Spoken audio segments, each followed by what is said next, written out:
EU Commission President Ursula von der Leyen has said the bloc could draw lessons from the contested Italian policy for processing migrants offshore in Albania ahead of an EU summit focusing on migration.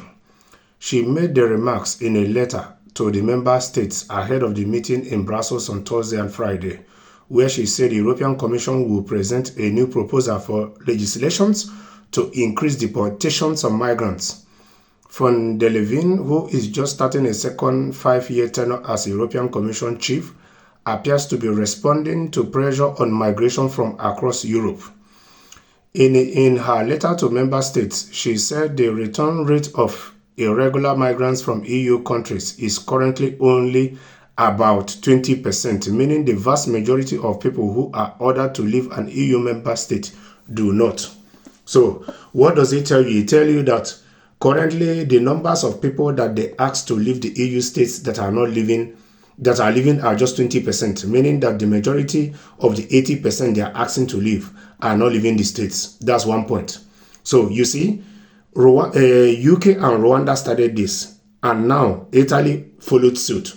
And now it's like it's going to become a normal norm to the EU countries. Yes, but the EU is not equally doing their homework very well. That is just the truth. Because in as much as you want to start reforming your laws and increase the deportations, first and foremost, you are the so-called preachers of human rights, of which in many cases, most of the countries in this EU have been found of violating human rights of these migrants that they are deporting back to their countries, and a whole lot of other things.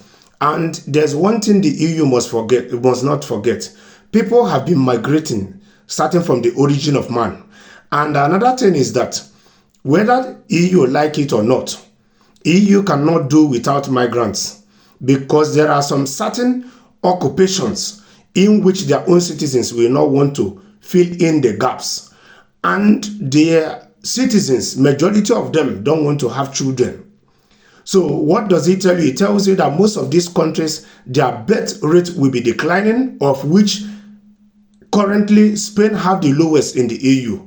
And what does it tell you? It tells you that the population of this country will be at a big risk in the nearby future, and thereby their economy is going to be seriously affected when their population is affected, because when they don't have people to fill in these capacities or these labor shortages, is going to affect their economy, because it's going to be affecting the taxes, the monies that these companies are remitting to these countries is going to affect the taxes that the individuals are paying. So whichever way they want to look at it is left for all of them. But Spain have refused to follow the suit of some of these countries. So Spain is now taking measures to be migrant friendly. Like I have always said, the new shift that is happening in the EU at the moment, if that momentum continues, that the far right continues to get the majority and get the majority in Brussels, whereby they can take decisions overwhelmingly without looking for the support of the leftists or the centrists, I'm telling you, EU will become totally anti-migrant 100%. And if care is not taken, the majority, if the far right gets the majority in Brussels, it will lead to the collapse of the European Union.